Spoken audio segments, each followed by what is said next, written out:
for a dead rock, supposedly, there's sure a lot of stuff going on.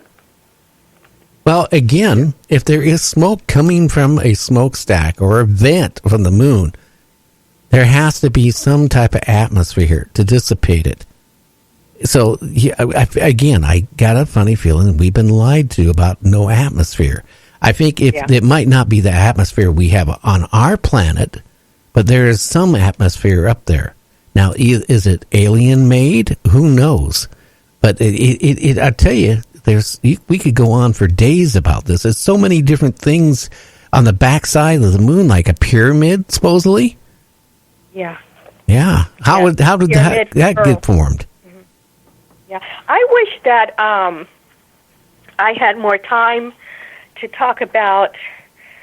I mean, there's just so much. Some of the structures. You had talked about structures being on the backside, but, I'm understanding that there are structures, and I do talk about some, being on the far side, too. And, there's one also, an account of the astronaut seeing a kind of what looked like a crystal pyramid thing that was changing colors, There's one astronaut that I believe, the Mercury mission, and I can't remember all of their names. I apologize. I have to have some of them in front of me. There are a lot of them. That saw lights coming towards him when he was in his craft. He was the only one, and there were these bright lights at a few feet from each other, just like hundreds of them, moving slower than his capsule, and he didn't know what they were, and he called them. They said they looked like fireflies, just all kinds of interesting stories out there still that we haven't been able to cover. Maybe at some point in the future we can talk about the structures and just talk about structures. Because at this point there's just so much. We do bounce around a lot, but that might be an interesting topic to go over, the structures. Also, what's been seen in the craters. Some of the conspiracy theories, the anomalies. I mean, really, get some names and more details for some of these interesting tales that are going on out there. Well, that would be great. If the reason why we bounce, I get a lot of emails and I get a lot of text messages, and people start asking questions like you wouldn't believe.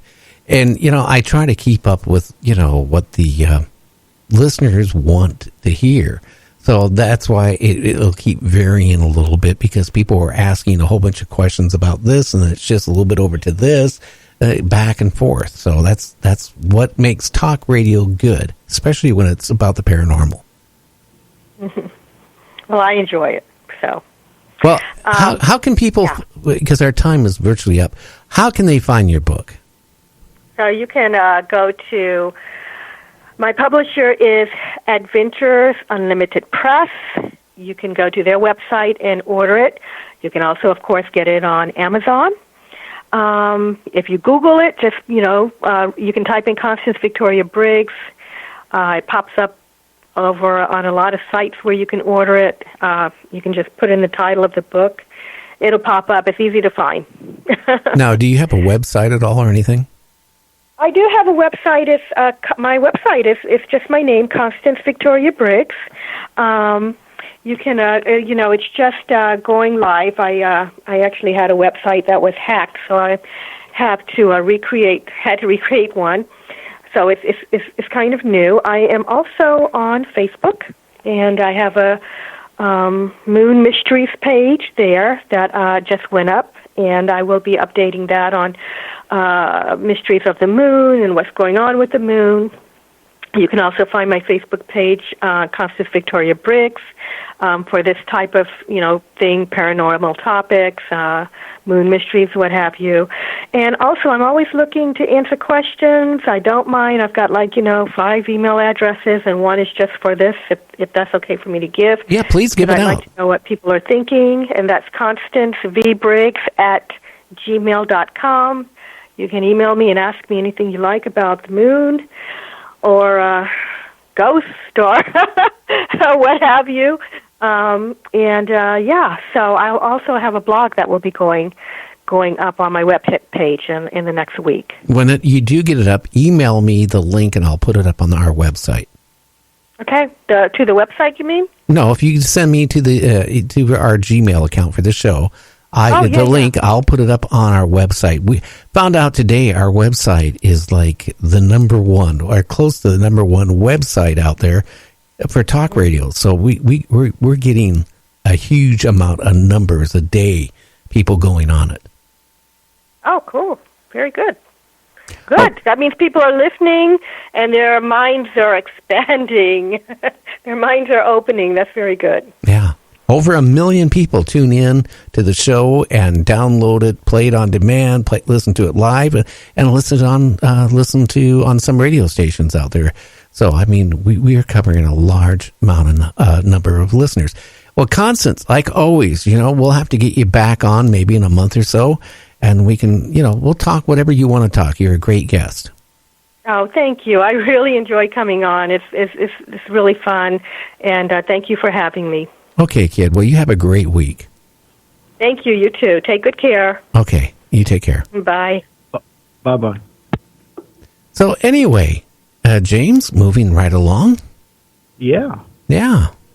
So.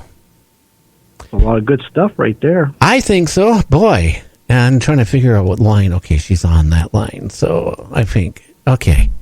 I apologize again today for losing the line. It was, my fault. I fried something by hooking the wrong wire up the wrong place, but we found out, and I got it fixed really quick. I can even do it while we're on the air. I love that. Talk and repair and read all at the same time. I don't know how you do it, I'll tell you. And on top of that, being colorblind, so those wires got to be really confusing and not really distinguishable from each other, I would imagine. Now, I can tell yellow. Browns and reds go together. Greens and browns kind of match. So, yeah, I can tell black and I can tell white and yellow. The blues and purples, forget it. They're all the same color to me. So it makes it interesting. But I have lived with it for years. When I first got my driver's license, I remember when I was a teenager, I got my license and I had to do this color chart on the wall. And the guy goes, "What color is that on the traffic light?" I said, "White." The guy looks at me, "White?" I go, "Yeah, it's white." He looked at me, he goes, "You're colorblind, aren't you?" "Yeah." "Well, how do you know when it's green?" "When it's white, I go. When it's not as red, I know it's going to shift into red." And the guy goes, "Okay, you figured out a way. Here, no problem. Here's your license." Oh my! Plus, usually locational, the lights red's at the top and green's at the bottom. Anyway, that's another way to know it. But yeah, they were like, "Yeah, here you go, get out of here, kid." Yeah, could you imagine? But the officer says to me, "What color was the getaway car?" Well, it could have been lime green. It could have been green. It could have been yellow. Well, it could have been, or hey, it was blue. Wait a minute. No, it was purple. No, it was violet. It was pink. I'm not sure. They all look the same to me. What do you want? Right. You'd be a rotten witness for his identifying colors, I guess, wouldn't you? I guess, but you know what? Yeah. I used to go to, work all the time, and people would be laughing at me, especially at the radio stations. And I'd look down, I go, "What's wrong? Do you know you got a brown sock and a black sock on?" No. "I don't care. They're the same color to me, so it's your problem if you can't, But, it was really good. I told my wife 40 years ago, don't buy me but any one color socks, black. Keep them black. Don't get purple. Don't get blue. Don't do this black socks. She's done that for me. So it works out good. Yeah, well, that's right. And that way it makes it easy. You don't get people saying, "Hey, you got a brown, black sock on, or Argyle this color and Argyle that color." It keeps it in the same family. Oh, yeah. Well, Constance Briggs was a very good guest tonight. Seriously. And I do apologize. The show kind of, when you do a talk show, it does vary a little bit because people ask questions. So then I, quickly get in there to try to answer, the listeners' questions.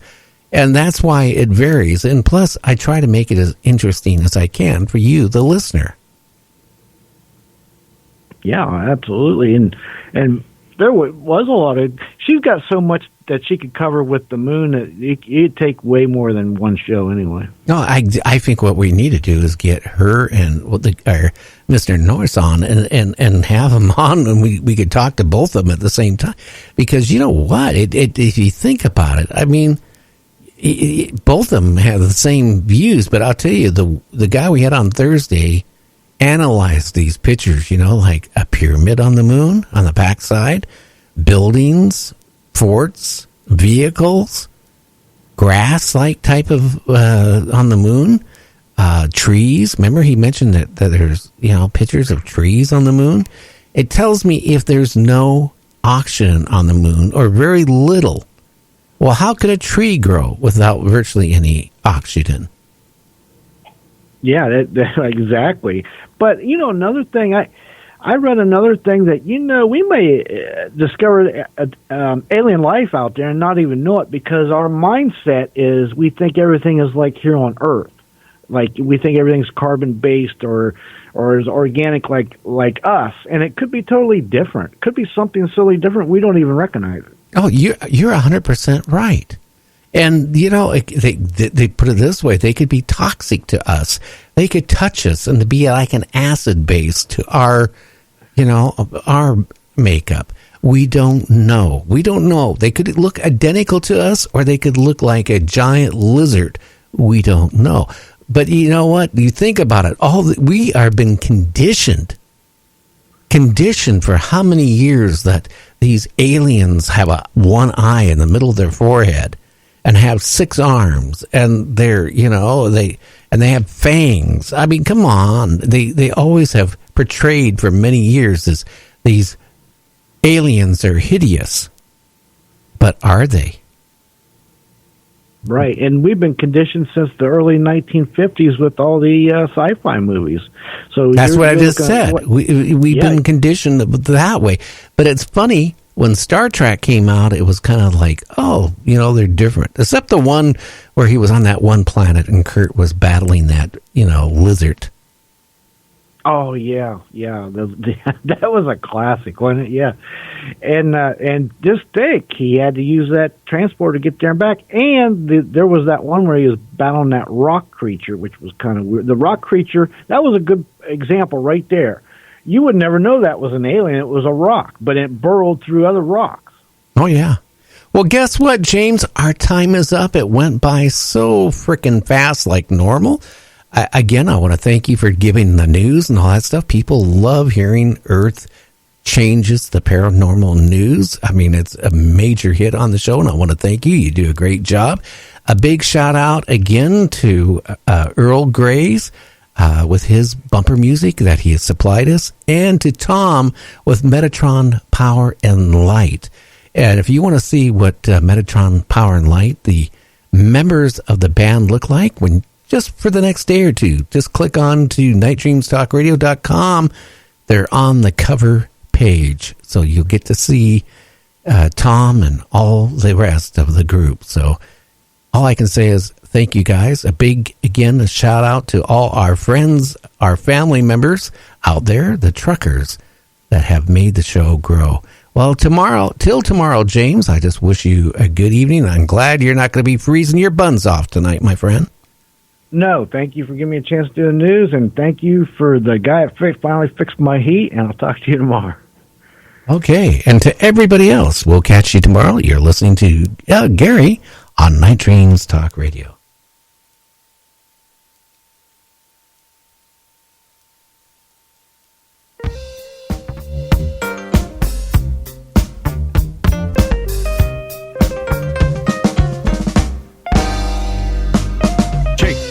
Was a biker and drove his motorcycle very fast. Drove a big chop Pilot with a gang color jacket and ran down Citizens for laughs. He had an old lady named Petula who packed an automatic 45 gun. They had just come up from California where they'd